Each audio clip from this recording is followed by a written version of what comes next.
Hey, Manny Talavera here. What I want to do for a few minutes is I want to talk about how business actually works and why a lot of people who start businesses get in trouble. So, if you're a business owner, I'm going to give you some content that can really help you to move your business forward. And if you are like me, if you work in the coaching industry or the consulting industry and you're wanting to work with small business owners, this can really give you a great frame of reference for helping small business owners. So, 9 out of 10 small businesses close within the first 5 years. And if you look at the next 5 years, another 9 out of 10 close. So the chances of someone actually succeeding is very, very small. And the reason for this is because they focus on the wrong things, and we're going to talk about that a lot. Right now, 76% of the businesses in the United States are either breaking even or losing money. 76%, and that's like 22 million businesses. So if you're in this industry, there's a lot of opportunity for you to help people out there in the community, and because small business is what actually grows America. And so I'm going to explain to you all why these statistics look like they look. What we have most of the time is someone starts a small business because they have a passion for what we would call a technical skill. So a carpet cleaner likes cleaning carpet and they start a carpet cleaning company. A baker likes baking cakes and that person starts a bakery. An electrician likes running wire and doing electrical work, and that electrician starts an electrical company.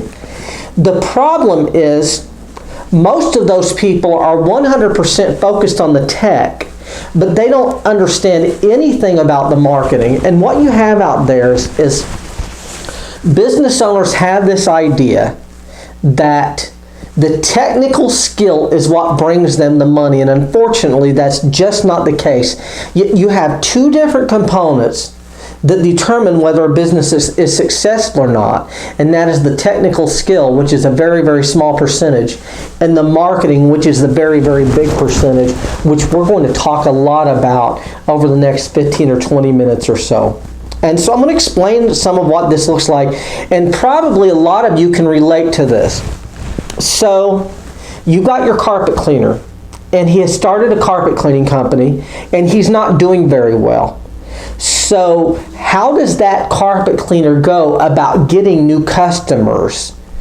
Do they focus on the marketing, or do they focus on the tech? Let me tell you what they do. They focus on the tech. So this is what they think. They think, if I get a new truck with high PSI and hot water extraction and the best chemicals, if I do that, if I invest in more equipment, technical stuff, this business will grow. Or what they will say, the reason I'm not doing better is because I'm not certified enough. I don't have enough certifications. So again, they will go back to that technical skill, and they will focus on how to get more technical skill, thinking that will bring customers in. And I'm going to tell you all, that doesn't bring any customers in.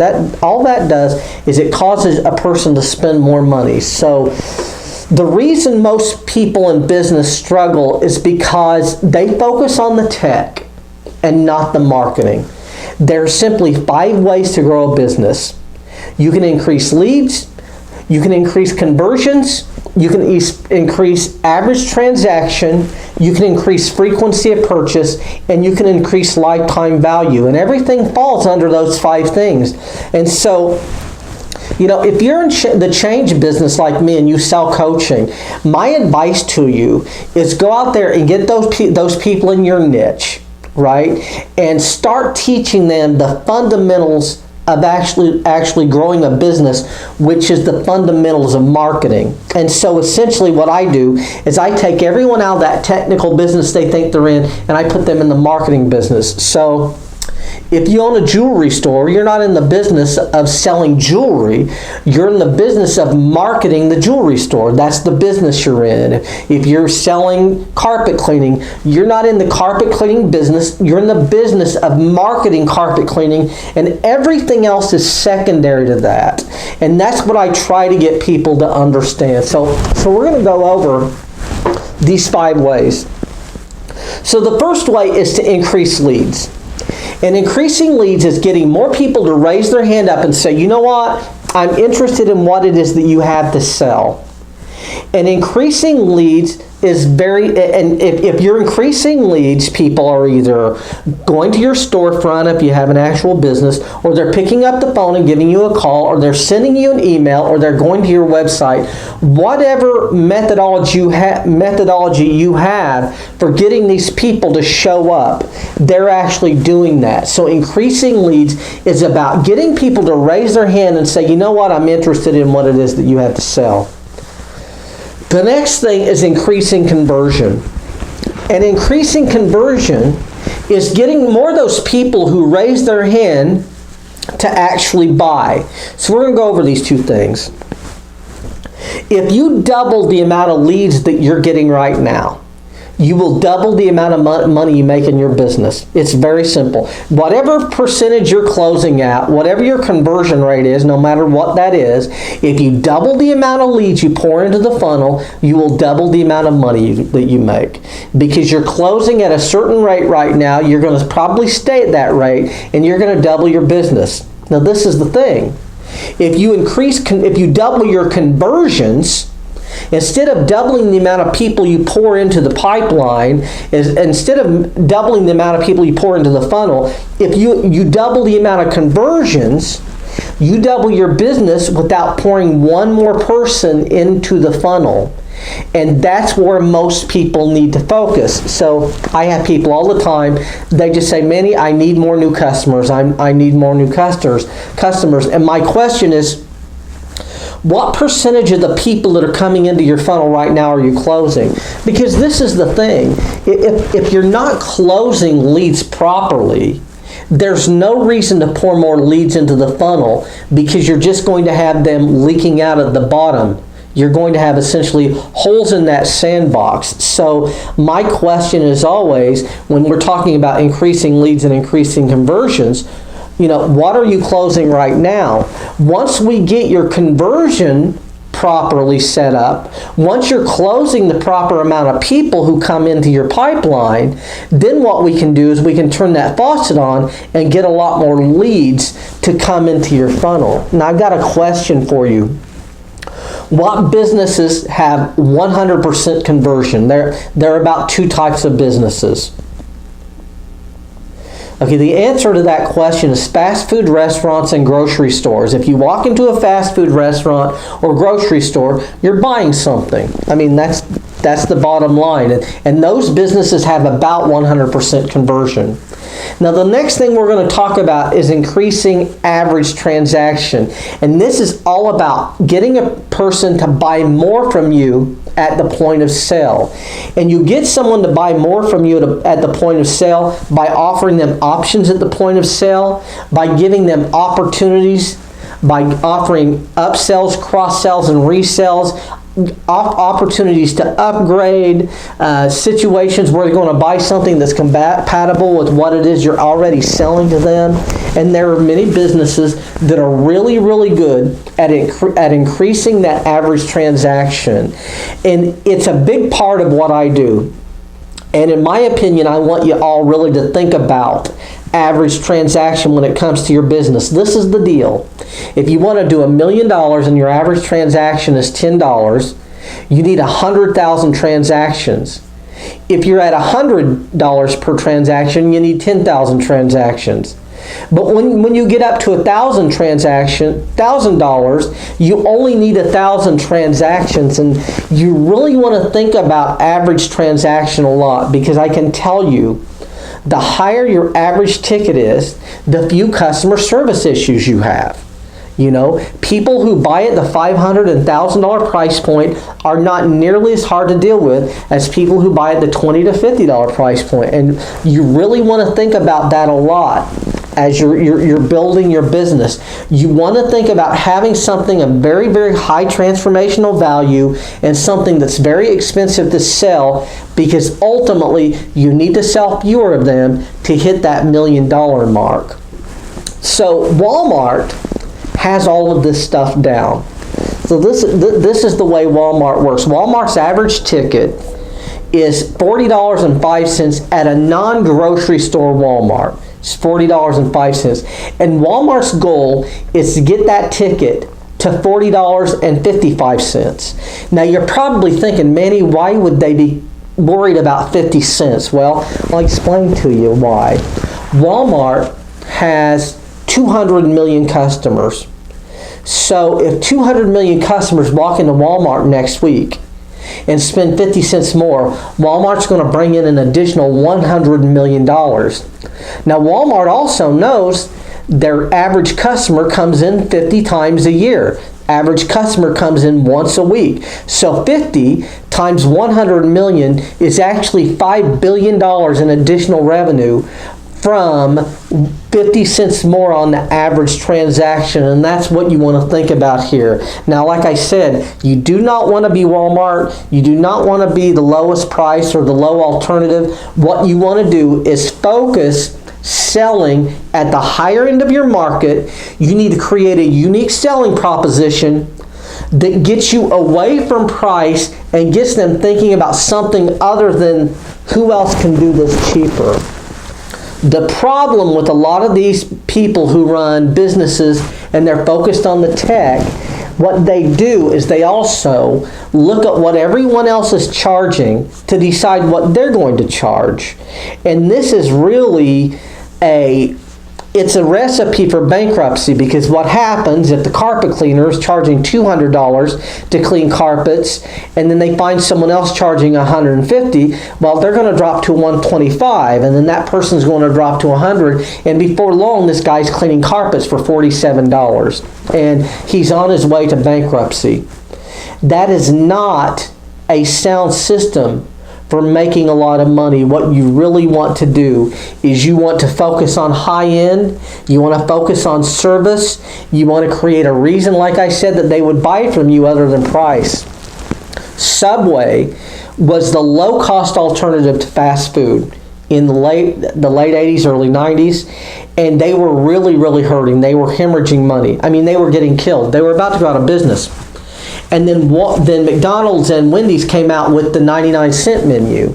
Now this is the thing. There was no way for Subway to compete with the 99-cent menu because they were already hemorrhaging money. So what Subway ultimately did, overnight they rebranded themselves.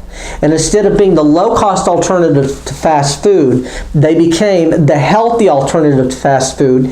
And they went from the lowest price in the marketplace to the highest price, and they took 30% of market share. And today, Subway is the largest franchise in the United States. And it's all because of the USP and positioning and getting everyone focused away from price. And that's how Subway went from near bankruptcy to #1 in the marketplace. So just going over these again, we've talked about increasing leads, and increasing leads is getting more people to raise their hand and say, you know what, I'm interested in what it is you have to offer. Increasing conversions is getting more of those people who raise their hand to say, you know what, I'm interested in what it is you have to sell. Increasing average transaction is all about being at the high end of the market rather than the low end, a USP that really causes someone to focus on something other than price, and really delivering service that causes someone want to buy from you no matter what the conditions are. What people do not realize is when you charge at the low end of the market, you are selling to price shoppers, and price shoppers are not loyal. They are looking for the lowest price, and it does not matter if you sold to that person 4 or 5 or 6 times. If they find someone lower, they're going to leave. While if you're at the highest end of the market and you're selling to people who are more If you're selling to people who are more wealthy or affluent, for those people, price is not an option. They're more looking for service and quality, and as long as you're providing that, they will buy from you forever, and it really will not matter what your pricing model is. They really will not care. So the fourth thing we're going to talk about is increasing frequency of purchase. And increasing frequency of purchase is all about getting someone to buy from you more often. So instead of getting in that home once a year, if you're a carpet cleaner, getting in that house twice or 3 times a year. And it's all about creating a system of marketing. Most people run their business by running an ad to get a customer. So they'll run an ad to get a customer, they'll sell to that customer, and then they'll run another ad to get another customer, and they'll forget about the person who they just sold to. Now, what you need to understand here is that the person who just bought from you is 9 times more likely to buy than someone who has never bought. So it's much easier to sell to someone who has just bought from you than to go out and get a new customer. And I can tell you, advertising and marketing, if it's not done the proper way, it's very expensive. Getting a new customer into the door costs a lot of money. And when you understand these fundamentals at a very high level, what you're thinking about is lead costs and conversion costs. And I'll explain what that looks like. So you all have probably heard of Guthy-Rinker. Guthy-Rinker is they sell things on TV, they have infomercials, and they sell Proactive Solution. Well, Proactive Solution is sold by infomercial, and to get one sale, it costs them $80. And they're selling a $40 item. So to get a person to raise their hand and actually buy, it costs them $80 to get that first sale. And they only get $40 from that person. But see, what Guthy-Rinker knows is the person who buys Proactive Solution once, they're going to buy it 8 more times. So the frequency of purchase is going to be once a month for about 9 months. And what that means in revenue is $360. Well, if you take $360 and you subtract the $80, which was the cost of acquiring the customer, the conversion, their gross profit is $240. And that's the reason that brand is the $800 million brand, and that's the reason Guthy-Rinker is a multi-billion-dollar company, because they're thinking about frequency of purchase. They're not selling anything to anyone without thinking about how they're going to sell more and more often. And that's what you want to be thinking about, because like I said, remember, all of the money in acquiring the customer is very expensive. And so when you acquire that customer, you do want to sell to that customer over and over and over. And I'll give you another example of this. A rule of thumb is if you get a person to walk into your storefront 3 times, you've got them for life. And so if you go to a dry cleaner, and you're getting clothes dry cleaned, when you drop the clothing off to get it dry cleaned, when you get it back, there will be a bunch of coupons on the hangers. And you've dropped it off, and now you've also picked it up. So you've been in the store twice already. If you come back in a 3rd time to drop clothing off again, they have you for life. So those coupons on those hangers are really created to get you to become a lifetime customer. And remember, there's no money in one transaction. All of the money is in the lifetime of the customer, which is the next thing we're going to talk about. So again, increasing leads, increasing conversions, increasing average transaction, increasing frequency of purchase, which is getting a person to buy more often. And then the last thing that we're going to talk about, which is where all of the money is in any business, is increasing lifetime value. And increasing lifetime value is about taking this person who buys from you one time and creating a situation where that person will buy from you for 1 year or 2 years or 3 years, and it's spreading that, it's taking that one sale and creating a situation where you might get 6 or 7 or 8 or 9 or 10 sales. Guthy Rinker, person buys one time, they buy 8 more times. So the lifetime value of that client is $360. Now I'm going to explain the value in understanding these numbers. Okay? Guthy Rinker, when they sell one bottle of Proactive Solution, they lose $40. They go in the hole. They're negative $40 on one sale. But see, they know they can do that because they know that the average person who buys is going to buy 9 times. And so they're going to make that money up over a long period of time. And so they're able to invest $40 into the customer. They're able to invest $80 to get the customer to buy one time, so that the customer will buy 8 more times. And that's what you want to be thinking about in your business. Now, let's say your average customer buys 2 times a year and your average ticket is $500. So your average ticket is $500. They buy twice a year, so they're spending $1,000 with you, and they buy for 4 years. So now you know 4 times 1,000 is $4,000. You know the lifetime value of your customer. Now I want you to think about something. Once you understand the lifetime value of your customer, you think completely differently about what you're going to do to acquire customers. See, what I run into is people are over and over and over saying, I need leads as inexpensively as possible. And that's not the answer. You need leads effectively as possible, because this is the thing. If everyone else out there is spending $3 to get leads, and you're willing to spend $6 to get leads because you know the lifetime value of your customer is $4,000, you will win because you will get the best leads. See, it's all about buying quality leads. And when you understand the lifetime value of your customer, you can spend a lot more on leads. So let's take a restaurant, for example. Average ticket at a restaurant, $25.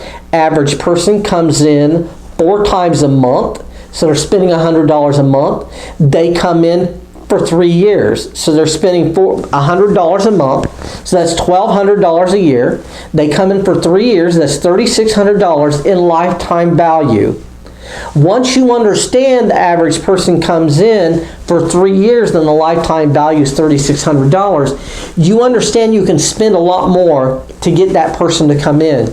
And then you can also spend more to continue to get that customer coming in.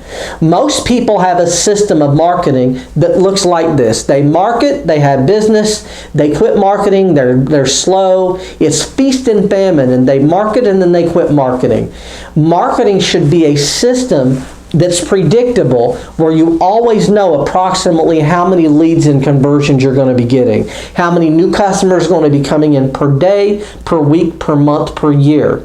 That is a system of marketing. Most people do what I call random acts of marketing, and random acts of marketing will put you in bankruptcy court. That will cause you to go out of business.